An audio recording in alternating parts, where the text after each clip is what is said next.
Hello all, this is Mrs. Owl and oh, so this is what Mr. Owl has been up to. Wait, how long is this thing? Love, you do know that your video is mostly intro.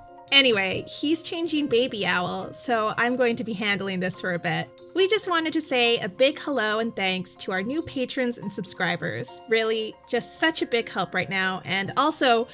Oh wait, here he comes. Wait, I'm here. Yes, I know there's too much introduction. I will explain why in just a bit. Here's Baby Owl Love. I really should get cracking. Boy, has this been a long time coming.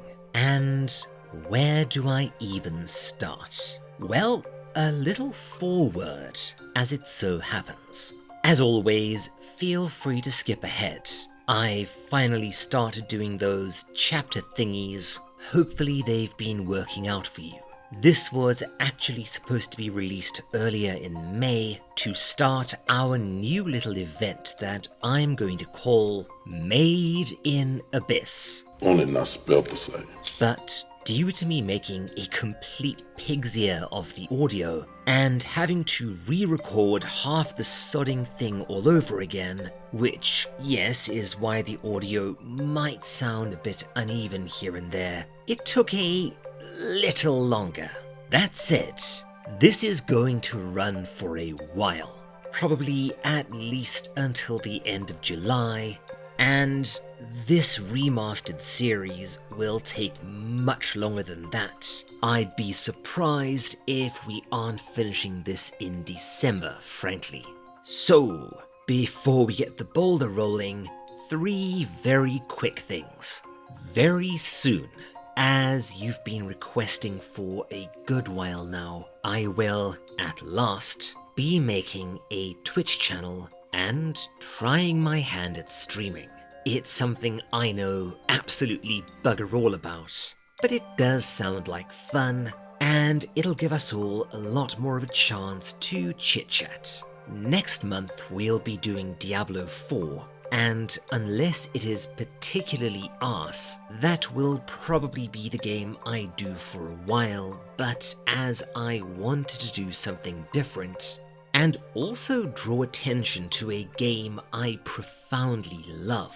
Before all that, we'll be streaming Nightmare Reaper, which again is one of my favourite games of the past 2 years, and something that seemingly nobody else on the internet played, aside from, I guess, Civi. And yes, we'll also be doing some Q&A stuff on that date, and probably that quiz night that I've been threatening to do for a while will be then too.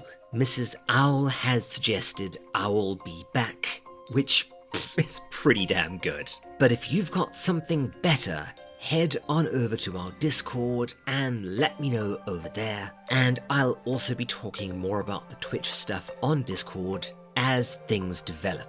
Secondly, I just want to give an apology to certain people. A while back something happened to one of my slides and it cut some patron names off. I generally don't watch the title cards when I'm editing, so I didn't spot it. Lastly, I want to give a massive thanks to everyone who has helped out with this video and this channel over the past year and a bit. For this one in particular, the incredible Cat Rocks, who very kindly allowed me to use her fantastic cover song, as well as the other folks who have let me use their own remixes, my patrons who have kept me going, even when the going is tough, and, of course, my wonderful wife, Mrs. Owl, who has been an absolute champion in terms of taking care of Baby Owl while I put this all together. Oh, and speaking of Baby Owl, I think someone wants to say hi.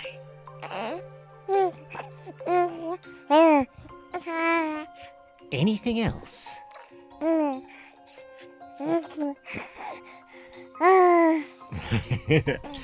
She's just the best. And with that out of the way, let's get this thing started.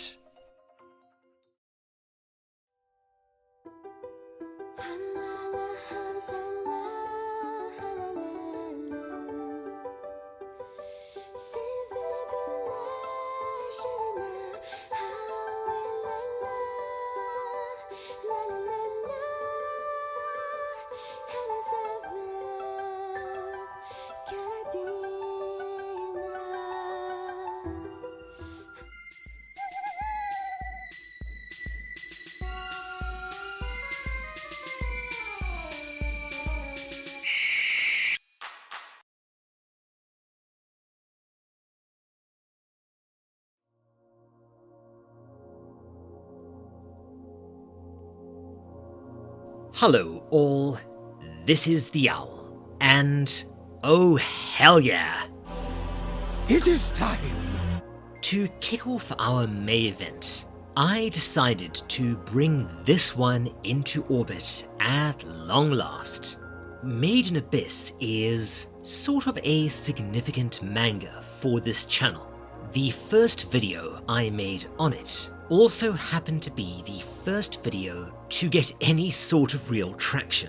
What little success I've managed with this channel is mostly due to this series. However, there was one small problem. See, out of the 7 deep dive videos I made on Made in Abyss, 2 of them are decent, 2 of them are emphatically fine, and 3 of them are, for want of a better term, complete and utter ass with a side of fried buttock. Not just in terms of the audio, the visuals, and the general flow, but also the content. So many stupid mistakes. So, what we're going to do is to turn the clock back a bit. We're going to start the cycle anew, and we are going to do these properly this time. Over the next few months, we're going to have some fun with this, and I hope you enjoy the ride. But before we start, a few things. Firstly, the structure is going to be completely different this time around. I initially contemplated retaining the old structure of the original series and just fleshing out the scripts a bit. But after the first video started creeping up on almost 2 hours long, I changed my mind. So, what we're going to do is to go volume by volume, with each one getting its own video.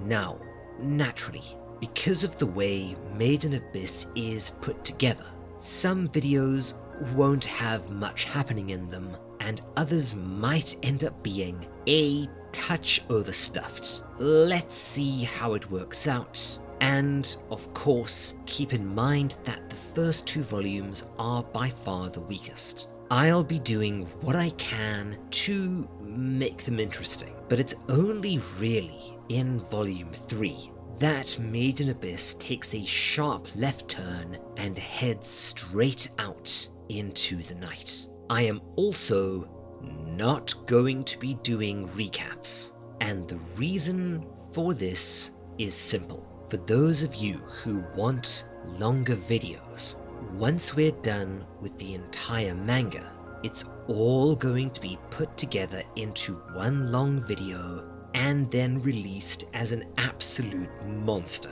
And yes, this is going to make my PC cry tears of fire. I will do my level best. With that, let it begin.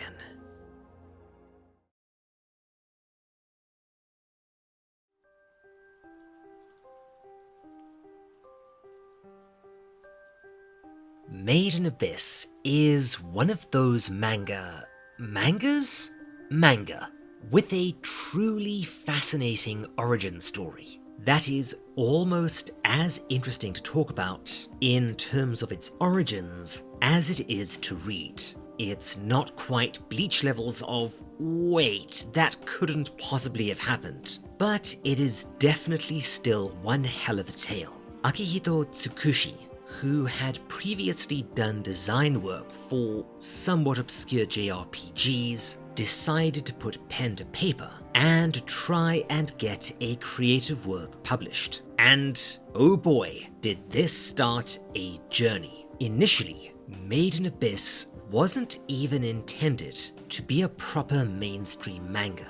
Tsukushi envisioned it as a doujinshi, a shorter, less formal, generally self-published comic, often sold at conventions. He actually wanted it to be a pop-up picture book, which, you know what? I'm so curious to know what that would have looked like. I'm not sure what happened next, but somehow Made in Abyss was picked up by Take Shobo published as a webcomic, and it flopped. Yup, Made in Abyss was not a hit on release. Far from it, actually. Criticized for its exposition and plodding pace, as well as its boring side characters, our story could easily have ended in the manner of so many other attempted manga epics, cancelled after only a few chapters.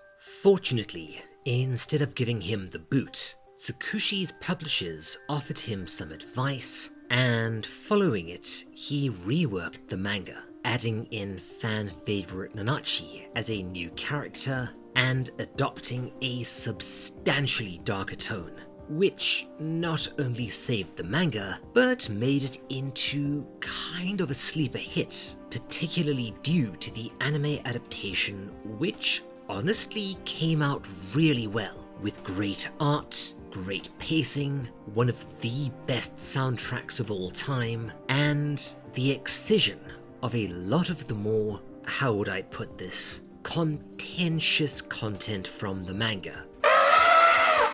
Oh, shut up. Nobody wants to talk about you.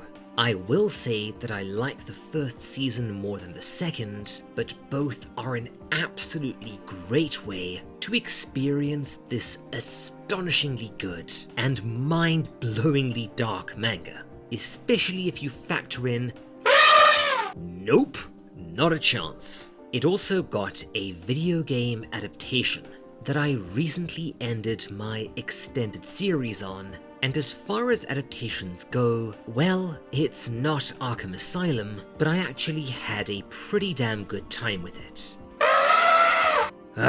Okay, whatever, let's get this out of the way. Much as we did last time. The gigantic elephant in the middle of a rather small room, mostly filled with other smaller elephants. To say that Made in Abyss is a touch controversial is like saying that the Dead by Daylight community can be a bit spicy, or that my shoes are somewhat inedible. The only manga I can think of offhand that gets people at each other's throats like Made in Abyss does is probably Terraformars. Oh boy, am I looking forward to the comments section when I do that one, chaps. And, what do I mean? Well, let's see. How do I put this in a way that isn't going to make the YouTube content bots fill their socks with poo? Well, Made in Abyss features characters that are, at the very least, drawn really rather young. And, not to mince words, there is also a lot of nudity.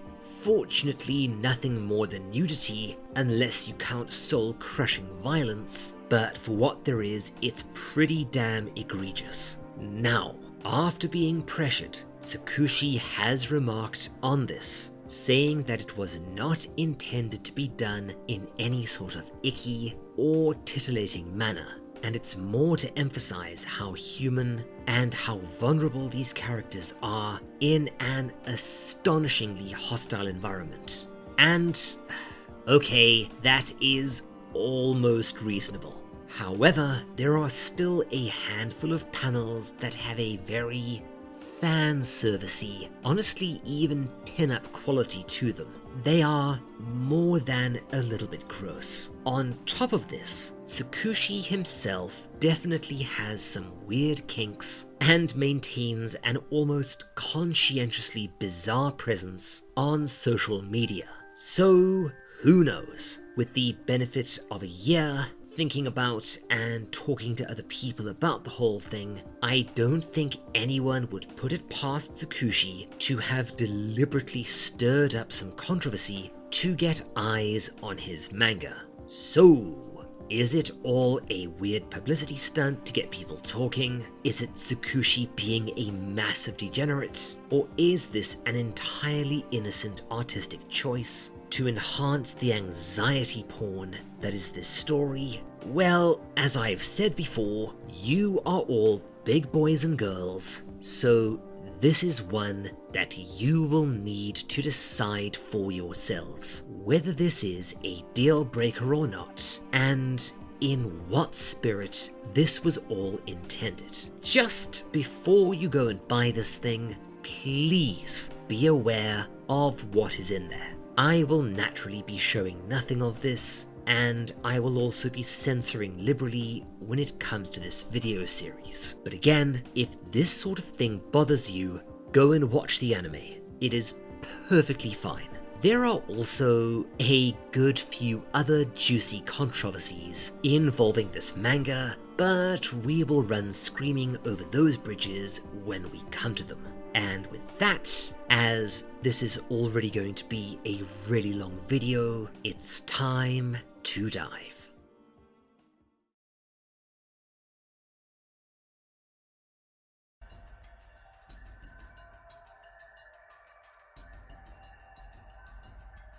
Our story opens in Orth, a large steampunkish settlement built on the perimeter of Uncle Cthulhu's Happy Fun Time murder hole, aka the Abyss, a seemingly bottomless chasm stretching down forever, so big that it is, in essence, almost an entire planet unto itself, containing multiple varied and alien biomes, unique flora and fauna, and other dangers. This is our setting for the time being, and as the story progresses, we will learn a lot more. The first thing to take note of here is the art, which, frankly, might be some of the best I have ever seen in any manga. At first, it looks almost hand-drawn and vaguely sketchy in a way that reminds me of Eddie Campbell's work on From Hell, or maybe Hiroaki Samura's gobsmacking art in Blade of the Immortal. But Mrs. Owl informs me that the entire storybook effect, including the texture on the paper, I don't know if you can make it out here, or if maybe the YouTube compression might have killed it. But regardless, apparently it's all done digitally. Which, yeah, I won't lie, it's a bit of a pisser. But I still love it. The visuals add so much to the dark fairy tale atmosphere of the story, and this only gets more and more impressive as the manga goes on. You'll see what I mean. On the other hand, Tsukushi releases chapters in an almost Miura-ish fashion. So yeah, there will always be trade-offs to this kind of auteur mangaka. Regardless, this isn't your standard shonen jump manga. There are very few empty panels. You know, where two characters sit and talk against a white background. Here, the sheer richness of, well, everything is nothing short of amazing. This is the sort of manga that you could read a dozen times and will still be noticing tiny background details, all of which add texture to the world or even foreshadowing. Anyways, we soon meet our kind of protagonist, Riko, a young girl of reasonably, almost deliberately indeterminate age. Nope.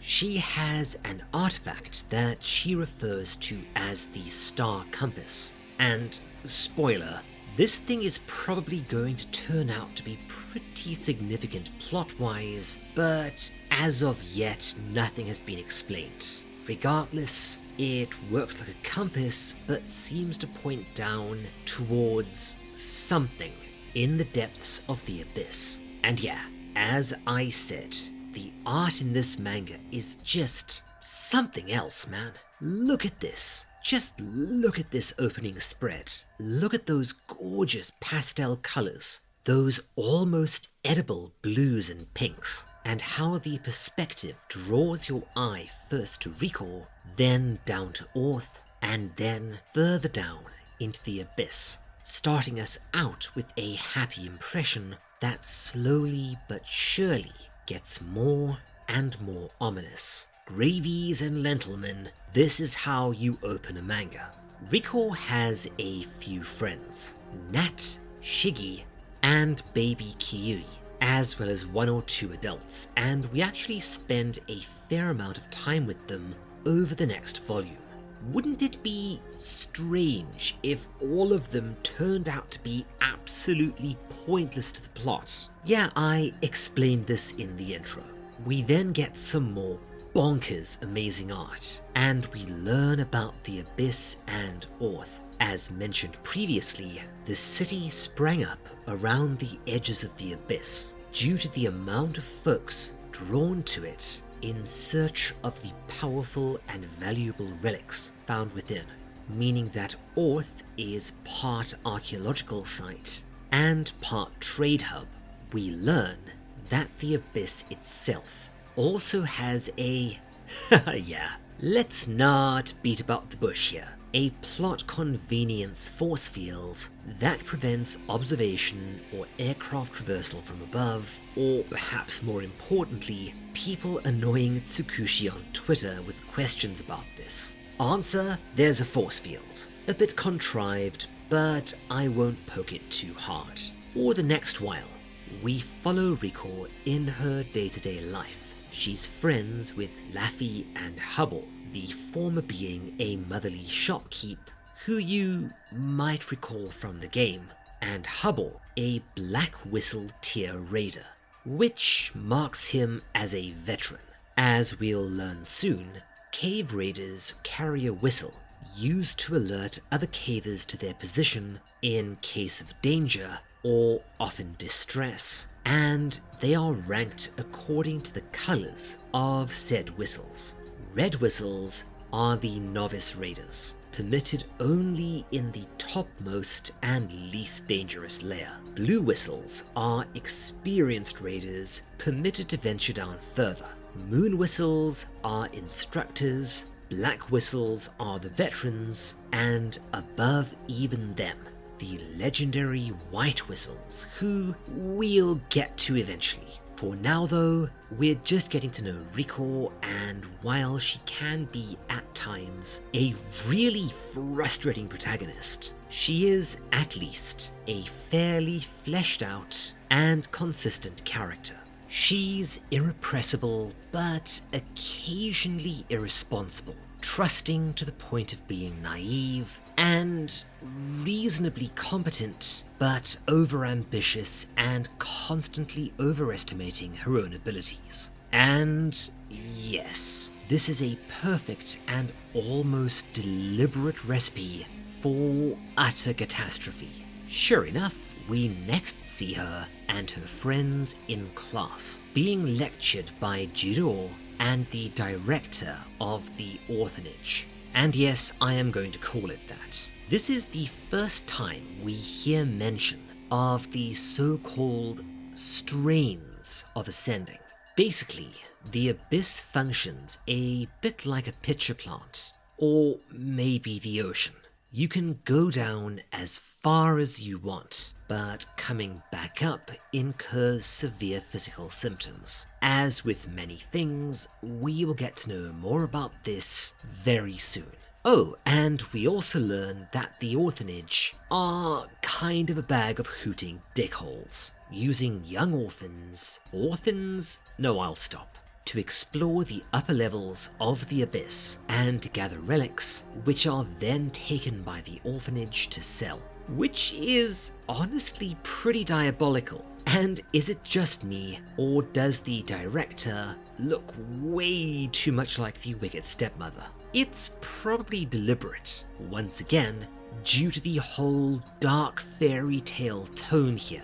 But maybe you can already tell why this manga did not do so well initially. And if you can't hear, you'll definitely click when you get around to reading it yourself, because I have cut a lot. The start of the story is paced like molasses, and it consists of mostly world building and exposition, far more tell than show. It's like that first-time DM who emails you 140 pages of backstory to read before her campaign starts. That all said, it's not dreadful. The world is deep and impressively textured. The characters are all well fleshed out, and there are occasional flashes of foreshadowing that, on rereading, are a lot smarter than I thought on my first time through. Just take this sequence, for example. We see that Riko is unhappy with her mission to gather relics on the first layer. Her ambition is to become a white whistle of all things, so she attempts to catch a deeper dive of Jiruo. However, when he asks her why she cave raids and wants to push so fast, she reveals that it's partially because she wants to become a white whistle, partially because she wants to go down and find her mum, and partially because, well, the abyss is there, and because it's there means that it must be conquered. If you're an old fart like myself, this might remind you of a famous George Mallory quote, and if so, I don't think you're wrong. I actually spoke about this at length in my Nature of the Netherworld series, but there's a fascinating parallel and resonance between the story ahead and certain real-life stories of doomed, lost expeditions. Regardless, Jiruo refuses, but does compromise, saying that if Riko can distinguish herself in the upcoming raid, he may consider this in the future. Inspired, Riko prepares for her delve, and then, the next morning, heads off alongside the other Red Whistles as her friends and the other inhabitants of Orth cheer them along. Little does anyone realize that today's delve will kick off a chain of events leading to pure, shattering horror. What do I mean? Okay.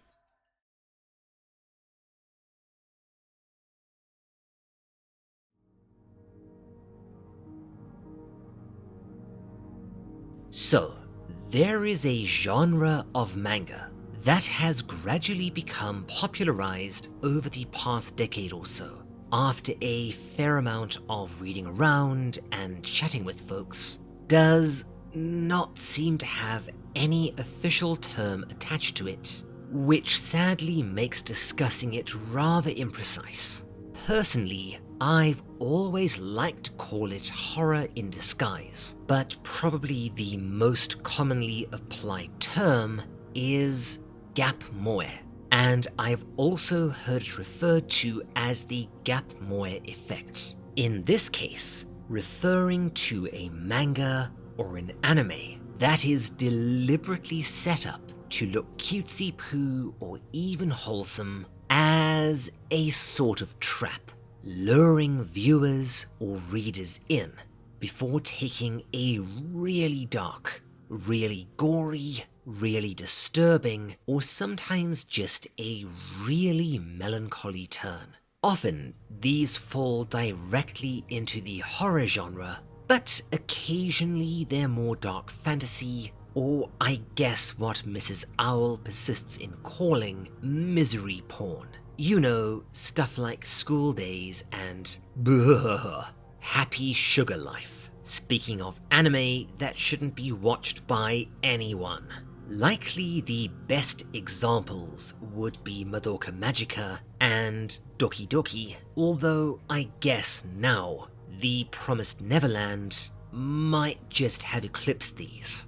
However, I do consider Made in Abyss to be the true crowned paragon of this subgenre. Perhaps at least tied with another manga we'll be doing a deep dive on at a much later date. Keep in mind that you won't be seeing much of it for a while, as Made in Abyss takes its time, and it's not really until volume 3 and later where we start hitting the really Lovecraftian horror stuff. But when we get there, you'll see. If you want to get to it in advance, you'll have to go and buy the manga, which I do recommend anyway. Regardless, I am a massive fan of this sort of horror in disguise story, as it tends to be something quite unique to anime and manga, and I look forward to covering more stories in this subgenre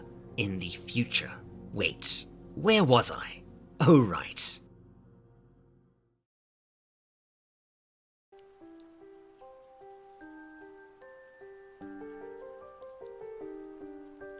As Rico and the others begin their delve, I just want to point out two very interesting aspects of this manga. The first is the little maps that Tsukushi often drops in between chapters, or sometimes at the end of volumes, revealing the area the characters are currently in or have just departed from in more detail. Again, those of you who played the game will see familiar landmarks, and as the game was created with Tsukushi's input, it actually may be worth a visit if you enjoy the manga and haven't played it yet. Just don't go in expecting much, and that's the absolute last thing I will say about the video game. No wait, of course it isn't. The second is the paneling. If you've been on this channel for a bit, you'll know that I have a deep and abiding love for creative paneling techniques, be it in Western or Japanese comics, and Tsukushi is just marvelous in this regard. Here, for instance, he goes for an almost rocky texture to enhance the feeling of exploring the caves and caverns of the first layer as Rico searches for artifacts. And yeah, keep a close eye on the paneling as we move forwards, because this gets better and better. Anyways, she does come across a so-called praying skeleton, which, yeah, this is already going to be long enough, so I'm not going to go into fan theories today. But these definitely tie into the larger story here in a way that we haven't really been told yet. Aside from the obvious, don't forget these are going to be important. After spending some time collecting relics, Rico realizes that her pack is too heavy to lift, so she tries to find Nat to help her. Only when she calls out, he does not respond. Uh-oh. Rico goes off in search of him and finds, ooh, that's not good, an enormous creature called a Crimson Splitjaw, a very nasty monster from Layer 3. Don't worry, that's not Nat it's nomming on, despite the way it's drawn. Is that supposed to be clothing? I honestly don't know what's going on here.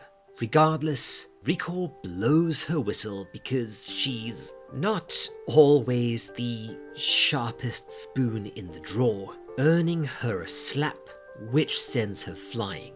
But before the Splitjaw can enjoy that big Rico flavor, something blasts a hole clear through it. What the hell? She investigates, finding that something punched a hole through all sorts of stuff, like some kind of flaming railgun, and eventually she stumbles on a small shape in the grass. At first, she thinks it's just a boy, but on closer inspection, it's a... Okay, so this story likes the term robot, but android or quite possibly cyborg may be more apropos. Back in Earth, Rico and her friends succeed in reviving said being via a torture device in Rico's room.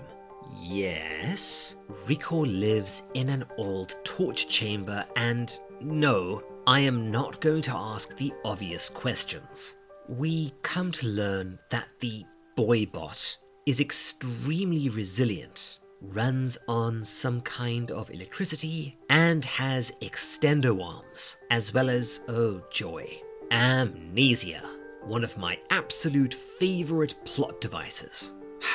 Once again, this manga's really good, so I'll put up with it. As this sequence draws to a close, we get another great little interlude, which explains to us exactly why cave raiding is such a dangerous job.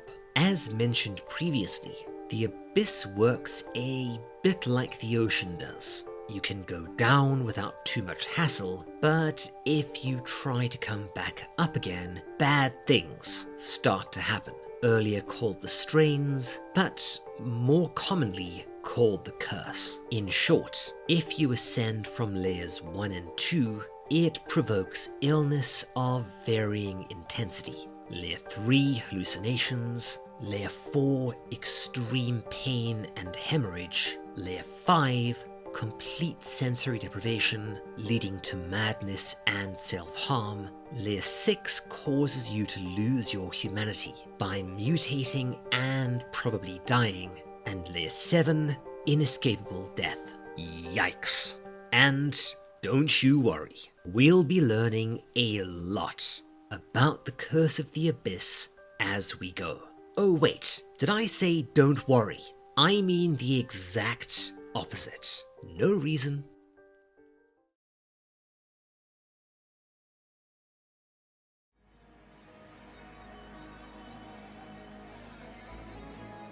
Soon, we rejoin the kids as they try to figure out what exactly the newcomer is. Rico has been going through the big book of weird-ass relics, and there's nothing like him in there. Oh right, take note of how many of these relics are connected to time manipulation in some way. It's interesting, right? I wonder if this is going to be significant later.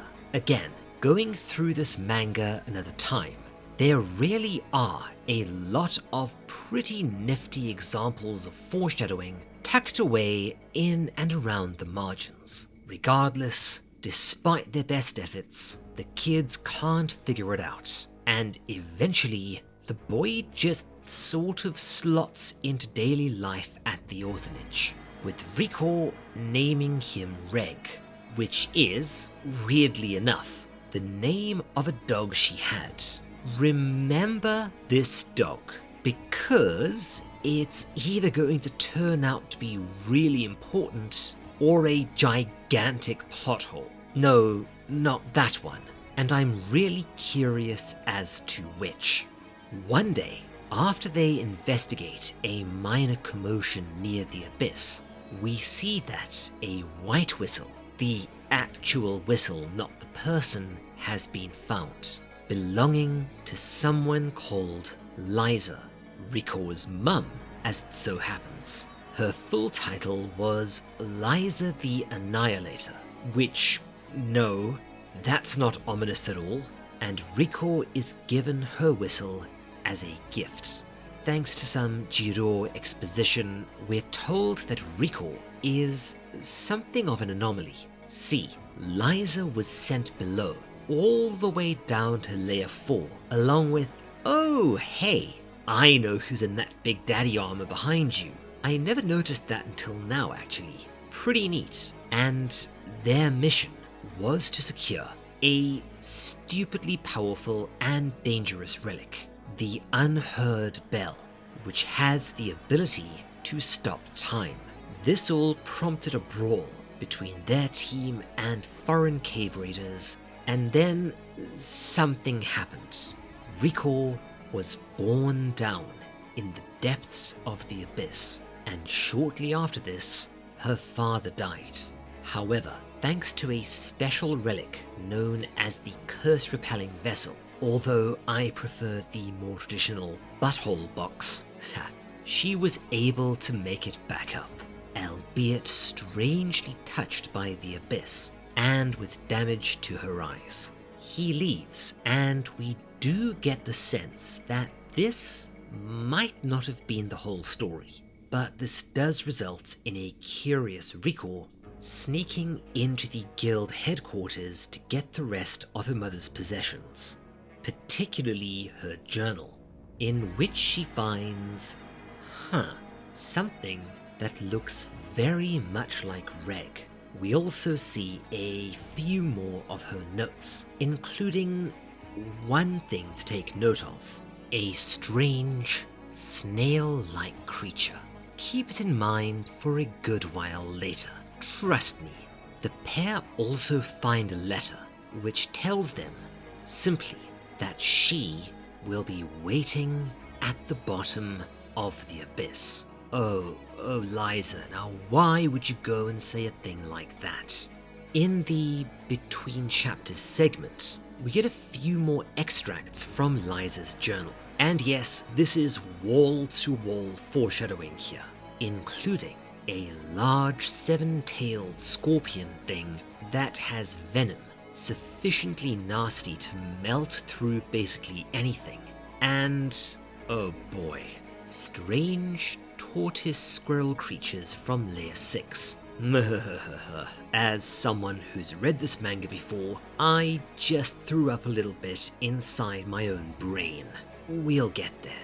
Finally, we see the thing that Liza met, the one who looked like Reg. Apparently, he was following Liza near the entrance to Layer 7. Interesting. Regardless, the letter has a predictable effect. Riko, Reg, and the other kids concoct a truly terrible plan. Riko and Reg will sneak down into the abyss and, from there, make their way all the way down to the bottom to find Liza. What is this, Antrim? But yes, this manga is, in many ways, a pitch-black fairy tale that has a certain narrative resonance with Hansel and Gretel, while the other kids attempt to dissuade her, particularly by pointing out that this is like me at 8 years of age, saying that I am going to hike from Johannesburg to Zimbabwe to visit my dad, that a red whistle heading down into Layer 2 is treated as a suicide, and that every layer thereafter is exponentially more dangerous, and that even if she did make it to Layer 7, the curse would prevent her from ever returning home. Riko is resolute. They decide to follow a course down from the concealed wharf entrance to the abyss, through the mostly temperate Layer 1, then down through the inverted forest on Layer 2, making their way to the Seeker Camp for more information and supplies, then down into Layer 3, the Great Vault. Oh boy, there's some flashbacks for me. An enormous vertical flue in the earth, riddled with caves and tunnels on its sides, absolutely swarming with monsters. Below that, less is known. Layer 4, the Goblet of Giants, is a watery biome filled with giant plants and even more dangerous creatures. Layer 5, the Sea of Corpses, is mostly the domain of the White Whistles, and almost nobody has ever made it down that far. Over 12 kilometers vertically. From what is known, Layer 5 is a colossal subterranean ocean. From there, they would head down into the final 2 layers, of which almost nothing is known save for their names. The capital of the Unreturned and the final Maelstrom. The capital of the Unreturned is so named because once you go down to Layer 6, you cannot come back again due to the mutative and potentially lethal effects of the curse. The trip down to Layer 6 from Layer 5 is thus referred to as the Last Dive. And, right. That's one other thing that I wanted to mention at this point. There is another term which I've encountered referring to Made in Abyss. And no, it's not the naughty L word, which I'm not going to say on YouTube. The word is anxiety porn. And when I first came across this term, I'll admit that it put a big smile on my face, as it was both a touch of a head scratcher, but it's also just so incredibly apropos. So, what does anxiety porn mean? Well, there are a lot of different kinds of horror out there. Some horror gets right up in your face with a chainsaw and starts turning you into steaks. Some horror hides and then jumps out at you from behind a door and makes you cack your pants. Some horror oozes its way up behind you at 2 a.m. But anxiety porn is... I can't really think of many other examples in media. The Girl Who Loved Tom Gordon, maybe? Yeah, that's about the best I can do. And as an aside, you should really read that. It's sort of what you'd get if Stephen King did less cocaine than usual, and then wrote his nightmares after reading Made in Abyss. A surprisingly similar headspace. But essentially, you've got a few genuinely likable, really innocent and well-meaning young characters placed or placing themselves in an extremely dangerous or hazardous situation, and they quickly find themselves so incredibly out of their depth that the fish have lights on. Oh, the drifting classroom. Yeah, that's another good one.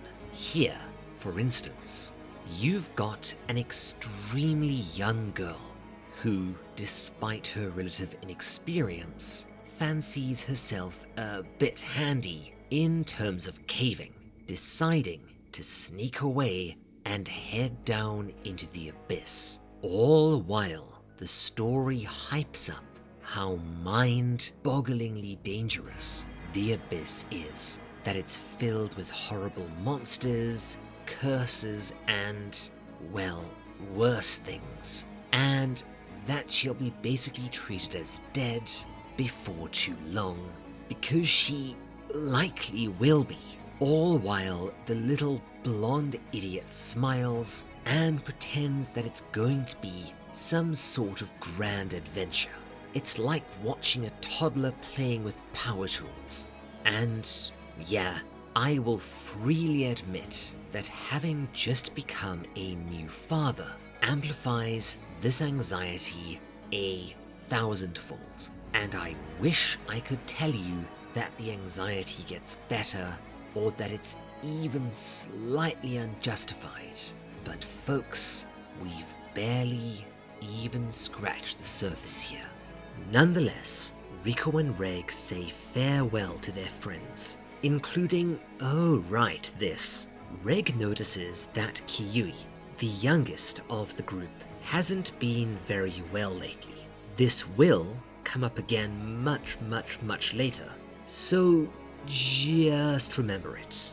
Once farewells are done, and yes, this is another overlong sequence that I'm cutting down substantially here, they make their way to the wharfs in secret.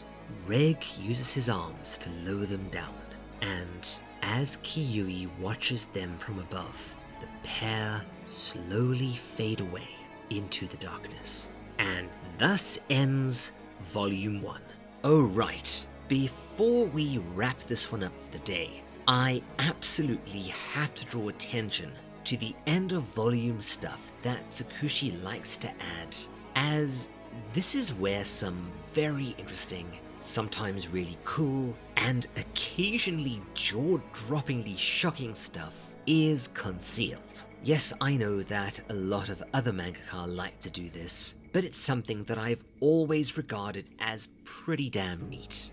Right at the end of every volume, there's a page or two dedicated to unique content. Sometimes this takes the form of expansions to the existing lore of the world, elaborating on Orth, a character, creatures, some other aspect of the Abyss, or how a particular piece of technology functions at a more detailed level. It also might just happen to be a fun little recipe, or even some what-if style artwork.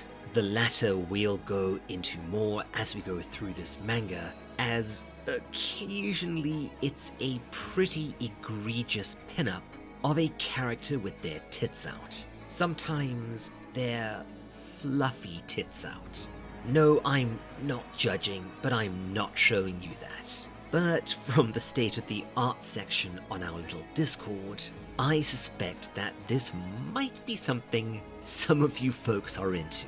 While, as I mentioned earlier, the manga does contain some content that makes it a little tough to recommend, these little segues do tip the balance a little further towards Made in Abyss being a must-buy, because I will happily admit to adoring most of them, even the ones that kind of consist of Tsukushi being just so weird.